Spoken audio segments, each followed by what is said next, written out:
Hey everybody, what's up and welcome back to today's video guys. And today guys, I'm going to go ahead and be showing you how to go ahead and fix the problem that you might be having with DeepL if the language detection is not working.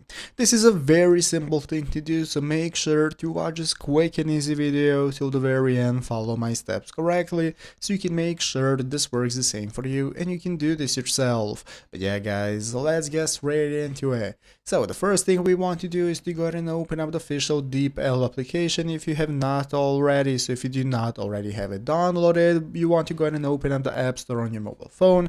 Open up the App Store, search for DeepL, find the application and install it. So after installing and opening it up, this is going to be the home page you're greeted by, from where we can get started with doing our translations. We have the settings option right here in the upper left corner to get started with managing how our application works and so on. So let's go and take a look at what to do if the language detection is not working. So basically, to fix any language detection issues, you should manually select the source language instead of relying on auto detect. As you can see right here at the bottom of the screen, you have the option to select what language you're translating. So you have the detect language option. Sometimes this is not going to correctly detect the language because the language in this case needs to be typed out perfectly with good grammar, syntax and so on, so that the system can recognize the language. Sometimes it's going to confuse it for another language. So the best option you have is to use the option right here to select what language you're translating from and select it directly right here, so it's going to open up from there. Even if you make any mistakes while translating, it's going to know what language it is and it's going to make an easier time of translating, and that's how it's done.